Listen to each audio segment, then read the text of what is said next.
Kia has been on a roll, changing its brand image with models like the luxurious K900 and the sporty Stinger. Now it's time to bring some of that DNE down market to the brand's compact sedan, the Forte. I'm Jared here with carbuzz.com, and today I am on the first drive event here in Pittsburgh, Pennsylvania for the all-new 2019 Kia Forte. As we can see already, just from looking at this car on the outside, it bears a striking resemblance to the sporty Kia. Although I don't want to get too crazy and buy Kia's words, I do see a lot of Stinger DNA in the taillights. You have that connected rear taillight design that was clearly influenced by the Stinger. You've got those sporty looking 17-inch wheels on this model. I've been driving around the EX Launch Edition, which is the priciest of all of the Forte models, although still pretty affordable, as I'll tell you later. And then up front we can clearly see some Stinger DNA. It has the new Kia corporate grille that was first seen on the Stinger and is now on most of Kia's models, if not all of them. I think this is a really, really handsome car. I'll try and show you with the lights on. I think it looks even better with the DRLs turned on. And the big story here is value. I think that this car is going to be a great value for a lot of people. Kia says that a lot of first-time buyers are going to be looking at this Forte, and I do not blame them. So under the hood sits a 2-liter 4-cylinder engine with 147 horsepower and 132 foot-pounds of torque. Those aren't in crazy insane numbers, but again, this is not a class of really sporty vehicles, so that's not too bad. With 147 horsepower, you're going to get excellent gas mileage, 31 mpg in the city, 41 mpg on the highway, and around 35 combined. I've been driving like a bit of a lunatic, but I've still averaged about 31 mpg on this drive. There's also a manual option, only on the base model, unfortunately. So if you like to have a lot of options and row your own gears, you're going to have to settle for the base FE with the manual transmission. That starts at around $17,690. You can get a manual. It's going to hurt your fuel economy. You'll only get 27 in the city, 37 on the highway, and around 31 combined. This model that we have here is the new CVT. Now, this is the first ever CVT used in a Hyundai Kia product. It was developed in-house. I'm going to talk a little bit about it later when I go out and drive this car. A lot of people are going to bemoan the fact that they got rid of the 6-speed and went for a CVT, but I think this is one of the best CVTs I have ever driven, and I do mean that. Alright, so now I'm going to step on the inside where it's pretty spacious on the inside. This is 80 millimeters longer than the outgoing Forte. It's also wider as well. The interior is really nice on this car. Like I said, we have the EXL trim is what we've been driving, which is EX Launch Edition. This one's a little bit different than the production Launch Edition that you'll be able to buy. There are different wheels. It'll be basically these same wheels, although they'll be in gray, and the only color on the Launch Edition is going to be orange. And there's a couple features I'll talk about that are key on this Launch Edition. And even fully loaded as we have it here, it's only going to be $25,200, which is pretty good considering all of the standard kit that you get.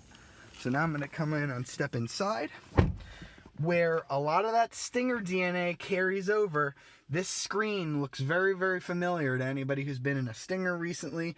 Down here we have dual zone automatic climate control standard on every single Forte model. That is fantastic.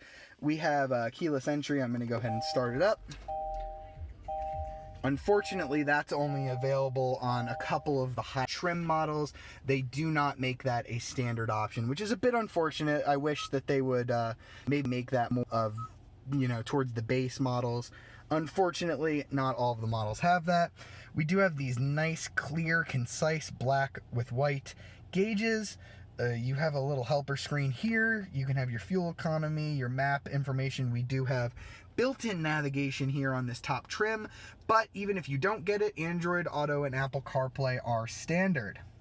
We have some of our driver assistance functions. This car is pretty darn loaded when it comes to safety features.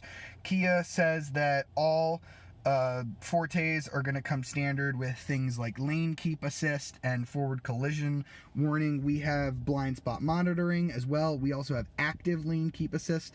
So if you take your hands off the wheel, you can start to see it moving by itself, although it will beep and tell you to put your hands back on the wheel. We also have adaptive cruise, although it does not bring you to a full stop. It shuts off at about 20 or so miles an hour. The materials in here are all pretty nice. You know, this isn't like a that high of a class of car, so most of the cars in this segment don't have super luxurious materials, but Kia does an amazing job of making these cheap materials look and feel pretty good. There are a couple of hard touch plastic zones, but this is softer. Down here is pretty soft as well. There are plenty of soft touch zones. The steering wheel is this nice, I doubt that it's real leather, but it feels like it really nice. These leather seats that we have actually aren't real leather, they're man-made, but they're really nice. And if you go for anything above the XE trim, or EX trim, excuse me, you will get ventilated seats as well as heated seats. That is one of the only cars in this entire segment that has that, and they do work a treat on a hot day.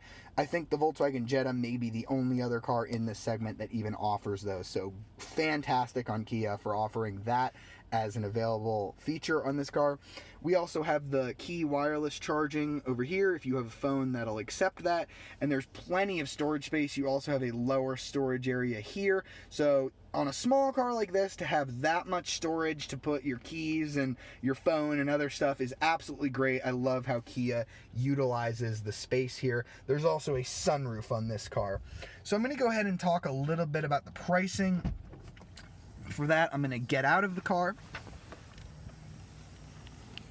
and I'm going to take a moment just to show you the key fob here.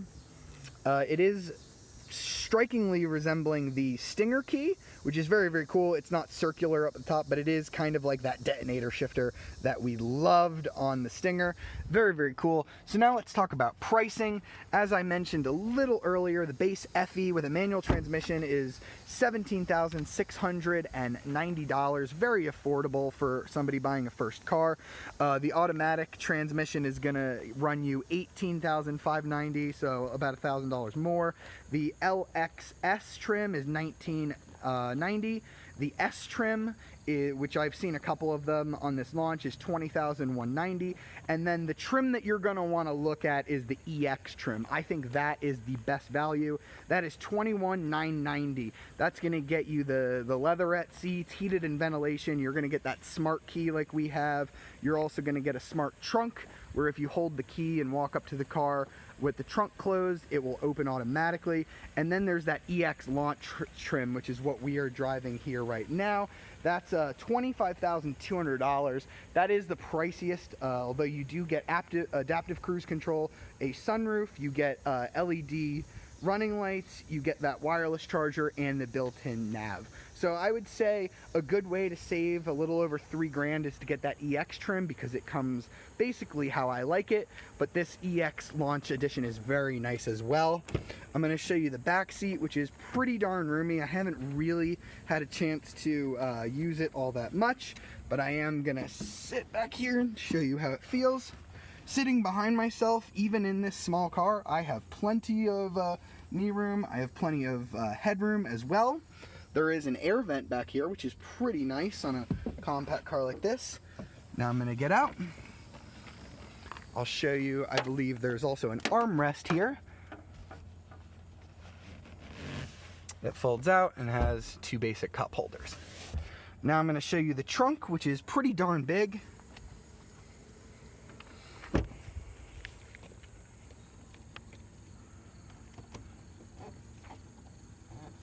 If I can find the opening for it. There it is. You can see in there. It's pretty darn big. It does have 60-40 folding rear seats, and you just pull these little tabs to get those to go down. Alright, so now I'm going to go ahead and take it on the road and tell you how that 2-liter engine matches with that CVT transmission, and whether or not this is a car that enthusiasts are going to actually want to drive. Okay, so I was invited here to Pittsburgh to drive this Kia Forte, and I've been driving around all day, and my driving impressions overall are extremely positive of this compact sedan.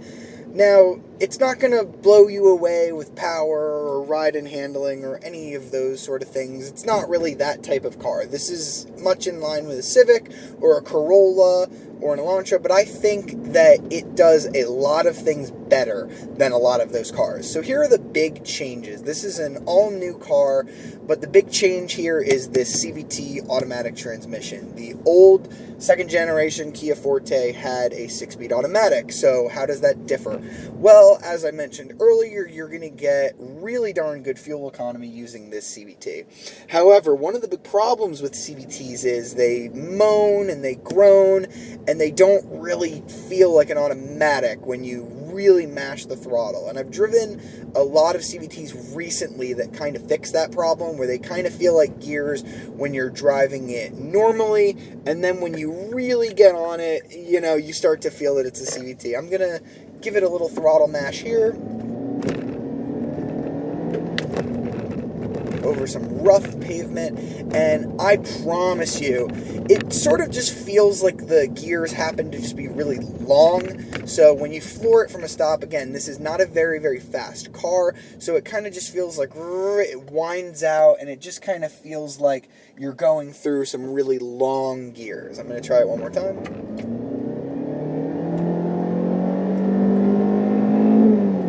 There you go. See, when it finally does reach the top of the RPM range, it really does sound like it's simulating a gear. This is one of the best CVTs that I have driven. I am deeply impressed by it. It has 7 faux gears. I've put it in its manual mode here and shifted through them that way too, and I genuinely think that this is one of the closest CVTs I've ever felt to feeling like a true automatic. So that's very good on Kia's part that they were able to do that on their first go. Good for you, Kia. I'm very proud of this transmission. There is a 6-speed manual option as well. I haven't driven it. It's only available on the base trim, so I can't imagine that it's really that fun of a manual. Kia says the take rate's going to be only around 5%, so you can go ahead and try and find one of those at your local dealer, although, to be honest, this is not a very fast car, and I don't think that the 6-speed manual is going to add all of that much enjoyment to it. The steering is very, very light.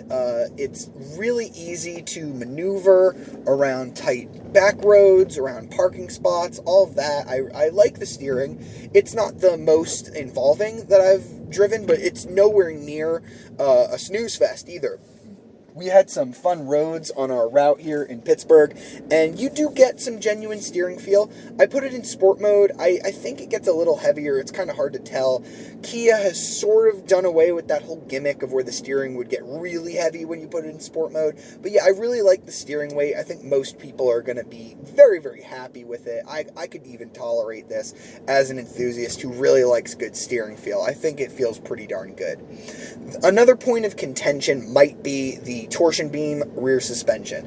So instead of having an independent rear suspension, it's just a beam across the rear axle, and you start to notice it when the roads get really crappy. And Kia must have been really confident that they built a really, really comfortable car here, because Pittsburgh has some doozies of roads that are really torn up, really terrible, big potholes, and when you go over the biggest of potholes, you start to feel the car shake and shimmy a little bit. Not too bad. It's nothing terrible. I would never complain too much about it, but you do notice it when you're over really, really rough pavement. If you live somewhere where there's smooth roads, I think the ride of this car is actually fantastic. It rides like a class above.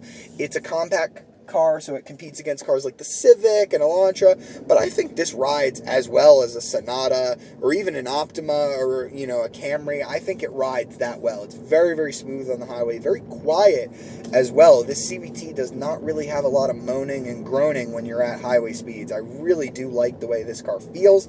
The seats that I'm sitting in on this top trim are these leatherette. They're not real leather, but it's a nice material. I think it's fine. It feels very durable, and The good thing about it is there's a little bit of bolstering. It's nothing crazy. It's not a sport seat by any stretch of the imagination, but it holds you in nice over corners, and I would be happy to sit in this car for a really long period of time. And as I mentioned earlier, if you get the EX trim or above, you're going to get heated and ventilated seats, which is not the only car in this class that does that, but one of the only cars that does that. And that makes this car an incredible value. I think that this Forte represents one of the best values in this class right now. I think it looks good on the outside.